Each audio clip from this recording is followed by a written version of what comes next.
On 18th May 1974, India conducted their first nuclear test, that called Smiling Buddha.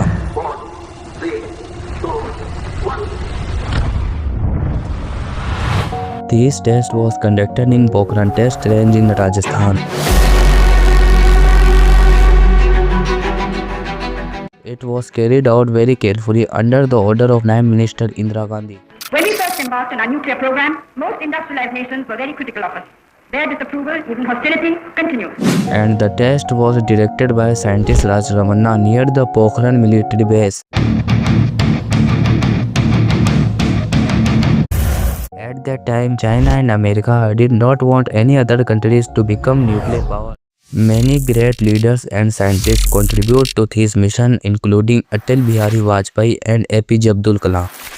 Another important point is that when Indira Gandhi was Prime Minister in 1974, countries like United States and Canada stopped supplying nuclear technology and fuel to India to prevent further nuclear tests. Because of this situation, the Nuclear Suppliers Group (NSG) was formed so that other countries could be prevented from becoming nuclear power. An interesting event happened later. In 1998, after Atal Bihari Vajpayee became Prime Minister, India conducted two more nuclear tests, that called Pokhran Second Nuclear Test, also known as Operation Shakti, on 11th May and 13th May 1998. Today, at 15:45 hours, India conducted two underground nuclear tests in the Pokhran. These tests were conducted under the leadership of APJ Abdul Kalam and Atal Bihari Vajpayee. Vajpayee का वो फैसला जिसने पूरी दुनिया को हैरत में डाल दिया। Pakistan, China, the United States of America and several other countries sharply reacted to the Indian nuclear tests.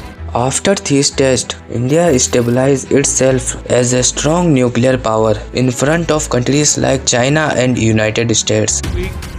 India conducted a series of nuclear explosive tests. During World War II, the United States dropped two atomic bombs on Hiroshima and Nagasaki in Japan. These bombs were called Little Boy and Fat Man.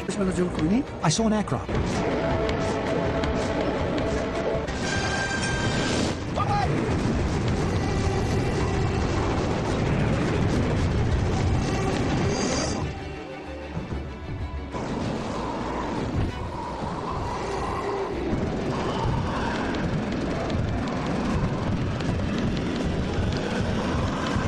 Falling for 3 seconds. Time down to 75 minutes. The remaining would fire down barrel with remaining power. Together they started a nuclear chain reaction. Solid mass began to power, releasing untold cost of energy.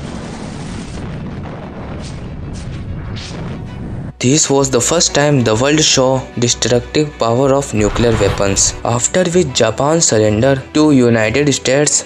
At the same time in India, the legendary scientist Homi Jahangir Baba was working on nuclear research and trying to make India an atomic power. However, the government initially did not allow him to make nuclear weapon. This changed after the Sino-Indian War, when China attacked India. Although India lost the war, China began strengthening itself by developing nuclear power. After the Indo-Pakistan War of 1965 and the Indo-Pakistan War of 1971, India realized the importance of nuclear capability. Pandit Jawaharlal Nehru and Homi Jahangir Baba had already started working on India's nuclear program. Unfortunately, in 1966, Homi Jahangir Baba died in a tragic air flight. That was an emotional day. After his death, so much has changed. The scientists have worked with him, continued the project and carried his vision forward, eventually helping in India become a nuclear power.